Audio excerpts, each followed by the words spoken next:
Hi there and welcome to the November Fisheries feedback video. Well, the wind is blowing a hoolie outside. The rain has been hammering down so heavily that Del moved the filming from the hatchery with its metal roof, you wouldn't have heard a word I'm afraid, to the more salubrious and quieter surroundings of the plywood studio here in Thiel. The rain of course is much needed. The river's been dangerously low all year, but the weather over the last month has been pretty variable. Despite that, there's been some great fish caught, as you'll see shortly. We've got our usual features, news and competitions. So let's go and see what Del and the rest of the team have been up to. So Del, Fisheries report. I see you and Jim have been busy at Brownlee's. Yeah, we've basically, the plan was always to get up to Cottage Lane and finish off that central sort of bund, if you like, that was between sort of 1, 2, 3 and 4. But because we've done some work in there early doors in April, the ground had settled to the point, yeah, look, it's not perfect at the moment, it's not finished. But what we didn't want to do was end up tracking machines in the wet weather over the top of what we'd already done. So we said, right, we'll pull off of that and we'll postpone that until weather improves in the new year, which then gave us a window of opportunity to start the work on Brownlee. So we've been clearing trees and reprofiling banks and yeah, it's been busy. It's been busy. It looks it from the video. Yeah. Well, popular little venue, Brownlee's, isn't it? It's Yes. a sort of halfway house, really, between Cottage Lane and Wilmot's. Yeah, but the plan is we'll sort of move that halfway house over to Cottage Lane. Mm-hmm. And Brownlee will become, you know, like a Wilmot's 2, if you like, because, you know, Wilmot's is just so popular. I don't think there's a day goes by where there isn't somebody on there. So the plan is that, you know, we'll remove a lot of the sort of silvers and stuff like that out of Brownlee, and we'll move those over to what will become the Silvers Lake on Cottage Lane. We'll keep some of the tench in there, keep some of the carp in there. We'll probably add to the carp in there as well, just to sort of, you know, try and replicate what we've done down on Wilmot's. That makes a lot of sense, Del. So talking of popular, last month we reported on what Del and Jim have been doing down at Chelsea. Of course, we've now had anglers going down there. Swims are looking good. I even popped down there myself when it was -5 and had Nice. 5. It was -5 and I had 5 chub. Yeah, wow. Which ain't bad. So we'll pop a few pictures up now, but I think that's going to turn into a really popular fishing. Yeah, it is nice, to be fair. I mean, obviously, you know, we spent a good day down there with the machines and what have you, and it's probably the first time I've sort of taken a good look at the venue, to be honest. And yeah, you might even, you know, encourage me to get my rods out. There's a couple of swims in there that I took a fancy to be fair. I mean, it's a little bit of work in progress. We've got to leave nature to do its thing and sort of clear some of the swims off. We literally, you know, went in there with the machines, and when you're doing stuff with machines, it does make a little bit of a mess. So you do need nature to sort of fill in the gaps, if you like, afterwards. So, well, compared to how it was, exactly, it's going to be fantastic. Yeah. I take it the wet weather's put Northmore off a bit, but you're going to do the car park in the new year. Yeah. I mean, I'll be totally honest. I did have it scheduled, but it actually slipped. The window of opportunity sort of disappeared, and we couldn't get up there. So, you know, it's going to be top of our list for after Christmas. Oh, well, it's not too bad at the moment. Right, a couple of announcements on fisheries. Our good friends at Civil Service have very kindly, and you may have seen the Facebook post, agreed that our exchange book members can fish their fiddler stretch. So I'll put the map up now. It's the bottom end of the south bank on the river there. So it's where the river leaves the canal, or the canalised section, and goes down to the top of Chamberhouse Farm. Quite a famous bit of river. I remember catching in the days when a £5 chub got you in Angling Times, I remember there was snow on the ground. I had a 5-1 chub and a 2-6 roach from there. Yeah. Which was, that tells you how long ago it was. I can remember many years ago, Reading, sort of like the match group, the sort of higher echelons of the match group used to get invited up there every year to do a bit of fishing. Right. And it was around this time of the year, around Christmas time, and, you know, it was an inter-club sort of thing. And I went a few times, and it is good fishing down there. Yeah. It's good fishing. And it's how a river should be. Yeah. Well, have a look for that. So a bit more water on the Civil Service Exchange, all available through Clubmate. Less good news on the Bill Park fishery, which is exclusively available on day tickets to Reading and District members. The middle car park at the moment is not usable. So if you want to book a day ticket for Bill Park, bear in mind that you can really only access it through the top car park by the church. So that's at the upstream end of the venue. Hopefully that will change, and we'll be back to more normal access to what is one of the most beautiful parts of the River Thames. And finally, Del, a bit of controversy on our Facebook post. People have noticed Mr. Beaver. Yeah. How long we got? Well, not too long. I mean, I when I was in Parliament, I warned that this was absolute madness to release beavers into the wild. They would cause mayhem. And your view? They're causing mayhem. Wow. And I will go on record now and say in 10 years' time we'll be culling them, as is every single European country that has restocked or reintroduced them are doing.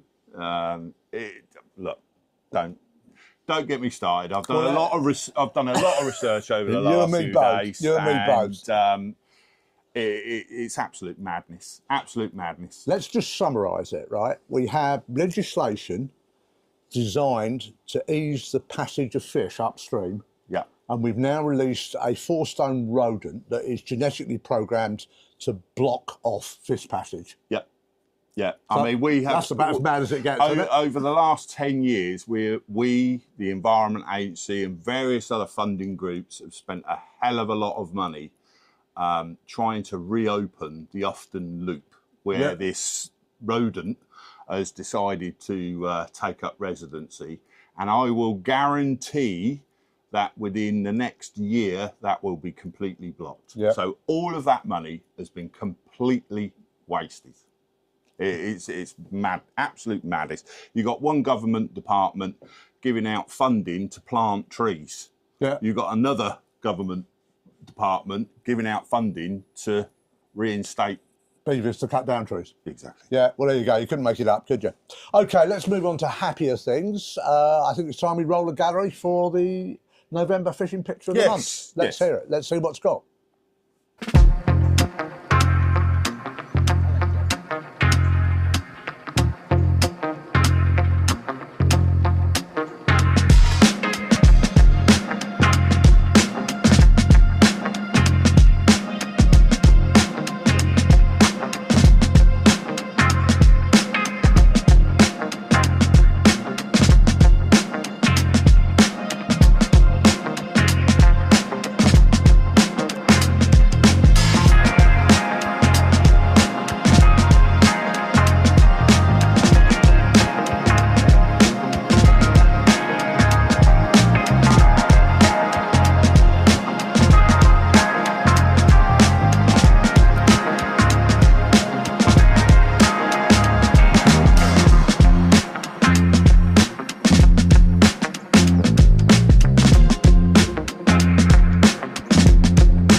Well, Dale, that was a November mixed bag and a half, wasn't it? Yes, yeah. I mean, considering conditions and things like that, yeah, fair play.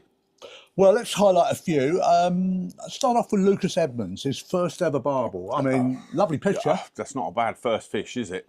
Not- It's yeah, that ain't bad at all. And you can see he's well chuffed with that. The only thing I would say about your photograph, Lucas, if you want to win any prizes, don't blur the backgrounds because we don't like that. Well, fair enough, fair enough. What else have we got here? Teddy Colwell. It's interesting. Last month we were talking about the predator fishing in the Loddon.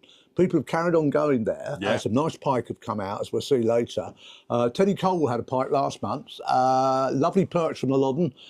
Just a quick, gentle reminder, Teddy, we really don't like people putting their thumbs or fingers in the mouths of fish. It's a kind of an American habit. We'd much rather you just support the fish with the belly, keep your fingers out of its mouth. That's a sensitive area.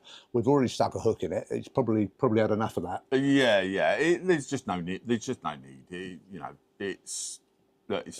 first time. He's a young lad. He's learning. That's how you learn. So yeah, try not to do it. Congratulations, though. Lovely fish. What else have we got that I will pull out? I tell you what I did want to mention. Well, there's no Tarrant there, that's a nice young looking Thames barbel, isn't it? That is. I mean, that's quite a fresh fish, definitely. But what's that, 5-6 pounds? Yeah, it doesn't look much bigger than that. Yeah, and, nice. they're quite a rare beast, to be fair, the younger barbel. Well, so particularly in the Thames. Thames. Good to see, yeah. Good to see that. Martin Rafferty. Martin, congratulations on yet another big chub. Possibly the worst fishing picture ever. I mean, we've actually featured this because it is so bad. I'm surprised you didn't turn it upside down. Yeah. I mean, yeah, short of sort of, yeah, it's awful picture, Martin. It's terrible. But because we love you dearly, Martin, and we know you've caught, I think, probably best part of a dozen specimen chub in the last few weeks, well done and congratulations, which is why we're going to give you a shout out. And towards the end of the gallery, I noticed, I'll tell you what I did notice, that bag that Paul Hunt had the other week of silvers from Flint. Yeah. I mean, yeah. People are starting to get the message that Farmer Flint has got a lot of silverfish in it. Exactly, yeah. And Engerfield as well. I mean, Engerfield, you go down to Engerfield on an evening, particularly on the road bank, the water's alive, absolutely alive with them. The carp anglers, it drives them nuts because they're forever picking their line and giving them bleeps and stuff. You know, there's a hell of a lot of silverfish in some of our bigger gravel pits, and they're worth having a go for. Well, Paul has shown that, that's for sure. Now, this one we like. Steve Reed, who runs our Better Fishing Academy, was phoned me up. He was really chuffed. Kimberly Wilcox, one of our budding women anglers. Kimberly's been coming to the Better Fishing Academy and had the good grace to put a lovely post up on Facebook. She had a cracking bag of roach and perch and bream, and she acknowledged that the reason she caught those fish was what she learned at the BFA session. So, well done, Proof's in the Kimberly. pudding, as they say. Absolutely. No, really pleased to see that. And finally, I'll just mention Nigel there. Wonderful brace of chub, but we expect big chub from Nigel McLaughlin. And he catches them in the right way as well, on a stick float. On a float, he does. But our last picture of the gallery, Andy Zegradin, apologies, not from a Redden District water, but a Redden District member, took the trip up to Linear Fisheries in Oxford, £3.14 roach. When you and I were young men, that would have been a British record. Yeah, that's a huge fish. That is a huge fish. And fair play, Andy. I mean, it's going to take you a few years to beat that. If ever. Yeah. Okay, that's a lot from us. So what you need to do now is select your fish of the month, Del. So what have you come up with? Well, it's not fish of the month, it's photo Sorry, of the month. photo of the month. That's my bag. Yeah, that's true. Go on. Well, it's got to be the pike with Mr. Holmes.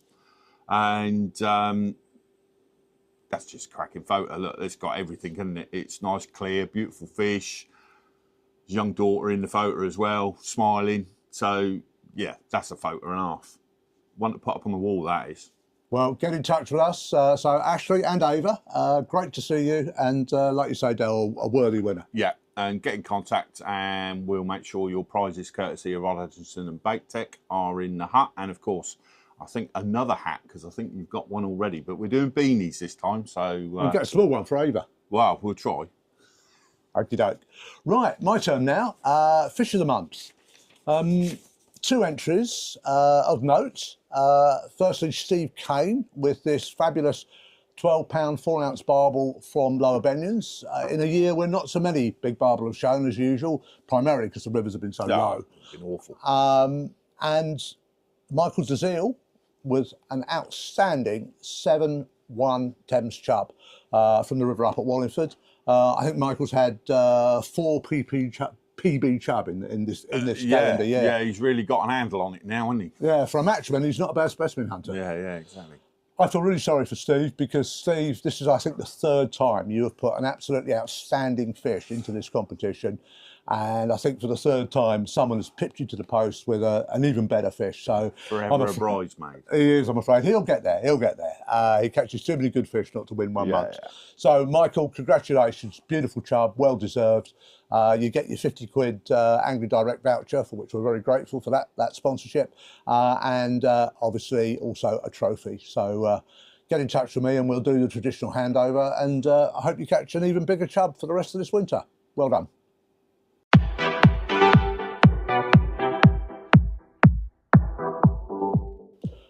Fishing prospects, Jim. Well, look, before we do, we are still fielding a lot of inquiries, are we not, about whether this river, River X or River Y, is going to be fishable. Yeah.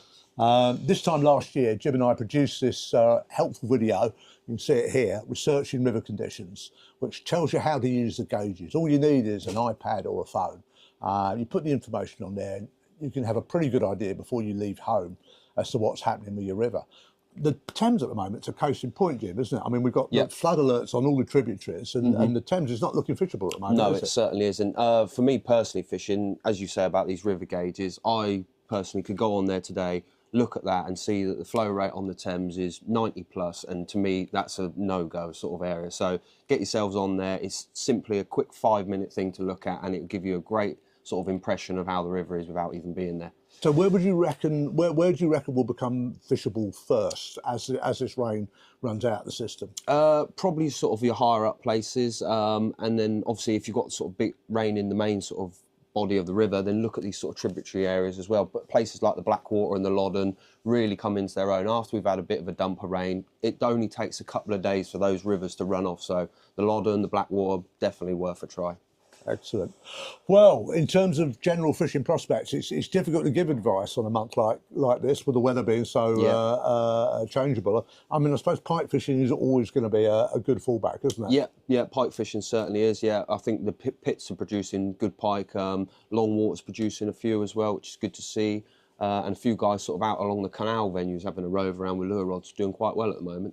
And where would you recommend going for perch?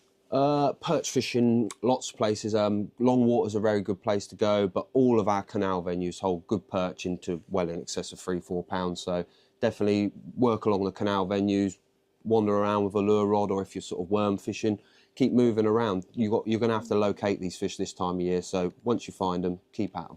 And for the rivers themselves, I suppose, when a lot of the crap and rubbish has come through, the river's still carrying colour and it's warm, your barbel, and when it goes a bit clearer, target the chub, yeah? Yeah, certainly, yeah. Especially this time, obviously, once we've got this rain and this prolonged period, you can get out on the rivers, but find these sort of deeper slack areas and be putting a nice big smelly bait into them, and that's your way of catching your barbel and your chub when the river's up like that. But as that river drops away, you can, again, fish in the middle of the river, nice feeders, get a bit of bait down there, and hopefully there's some good fish to be caught over the Christmas period. Well, of course, and also, of course, quite a lot of the swims now become fishable, particularly on the Loddon. If you're trotting for chub you can forget trotting for chub in the summer in most swims, because it's wall-to-wall weed. But we've had the frosts, we've had the floods. I'm hoping that some of those swims now will become float fishing swims again. Oh, they certainly will, yeah. Whistling Mill, as both sections of Whistling Mill, the upper and the lower, there's probably 3 or 4 swims on both of those sections you look at, and you could spend all day running a float down there, get a bit of feed early on, and just have a great afternoon's fishing for bits as well. You're not having to target these specimen fish. The Loddon is full of silver, so take a lot of maggot and go and find these fish. Smashing. Well, thanks very much for your advice, Jim. Good luck, everyone. Merry Christmas.